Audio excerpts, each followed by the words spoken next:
The first chess principle is control the center. This is important because when you control the center, your pieces gain greater control over the entire board, whereas if they remain on the sides, their contribution would be lesser. For example, this sequence shows you the importance of controlling the center. Although white does not have a material advantage over black, white's position is far better than black's position, simply because their pieces are controlling the center. The second chess principle is knights before bishops. The knights mainly move to standard squares and protect the central pawns. However, the bishops can be positioned across multiple possible squares, which you could decide later based on the flow of the game. That's why you should move your knights out before your bishops. The third principle is to avoid moving the same piece twice in the opening. In the opening, you want to focus on bringing your pieces out and castling your king. That's why wasting moves can slow down your opening, which could lead to a disadvantage later on in the game. In this position, if black plays a move like knight e7, they are blocking the bishop and wasting their opening moves. Instead, a good move for black would be to play knight f6, which develops the knight. The fourth principle is, don't play excessive pawn moves in the opening. As shown in this position, if you keep moving your pawns in the opening, then you weaken your overall pawn structure and are unable to develop other critical pieces. Although you need to play a few pawn moves to open a path for your pieces, try to avoid playing unneeded moves that ruin your development. The fifth principle is castle before 10. Castling before 10 means that you should castle before your 10th move on the board. By castling quickly, you bring your king to safety from possible attacks that it could face. Also, while moving your center pawns to develop pieces, your king enters a vulnerable position, which is why it is crucial to castle before 10. In this position, you can see white's king is in safety, unlike black's king, which is under attack because black did not castle before 10. The sixth principle is break the center after castling.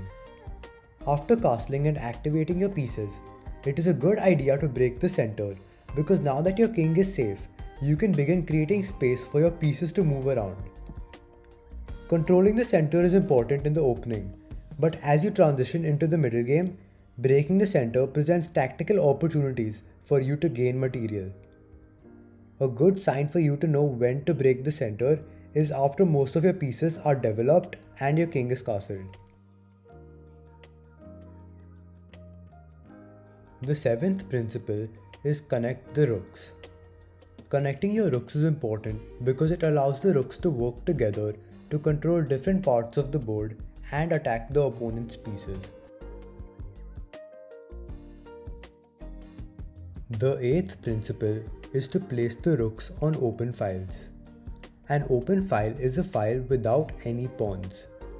By placing the rooks on open files, the rook can control several squares at the same time, while adding pressure on squares near the opponent's side of the board, contributing to the overall attack. The ninth principle is to place the rooks on the 7th rank. A rook is the strongest on the 7th rank for white or the 2nd rank for black because it directly attacks the structure above the enemy king while trapping the king on the 8th rank. Moreover, the rook has immense power because it attacks the king and the pawns at the same time, threatening to break the opponent's positioning and structure. The 10th principle is to keep knights away from the sides. This is important because if your knights are in the center, then they can control relatively more squares than if they were on the sides. That's why you should always try to keep your knights near the center of the board rather than moving them to the sides. The 11th principle is keep your bishops. As you can see in this position, although bishops and knights share the same value, bishops can be more useful in endgames when there are lesser pieces. This principle is not always applicable, so you should decide based on your position. If your position is open and your bishop can move around, then don't trade your bishop. But if the position is closed with a lot of pawns, then you should trade your bishop. The 12th principle is to capture pawns toward the center. This essentially supports the first principle of controlling the center. If you need to capture a piece with a pawn, then you should capture the pawn toward the center. The 13th principle is maintain a strong pawn structure. This has 4 parts. The first part is about isolated pawns. Isolated pawns are pawns that do not have any supporting pawns of the same color on adjacent files. You should avoid creating isolated pawns because isolated pawns immediately weaken your pawn structure. The second part is about doubled pawns. Try to avoid doubling your pawns unless it is for a very good reason, as doubled pawns weaken your position. Also, if you have doubled pawns, then it becomes easier for your opponent to capture free pawns because it is easier to capture a doubled pawn. The third part is about backward pawns. Backward pawns have no support from other pawns of the same color, not because they aren't there, but because the rest of the pawns have moved forward and the backward pawns are behind the others. That's why you should avoid creating backward pawns. The fourth part is passed pawns.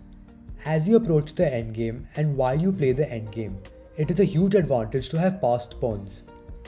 Passed pawns are pawns that have no other pawns from the opposite side that are stopping it from reaching the 8th rank for white or the 1st rank for black. With passed pawns, you can move your pawn forward for promotion without any pawn stopping it, which is why you should try to create a passed pawn when you receive a chance to do so in your position. The 14th principle is trade material when winning.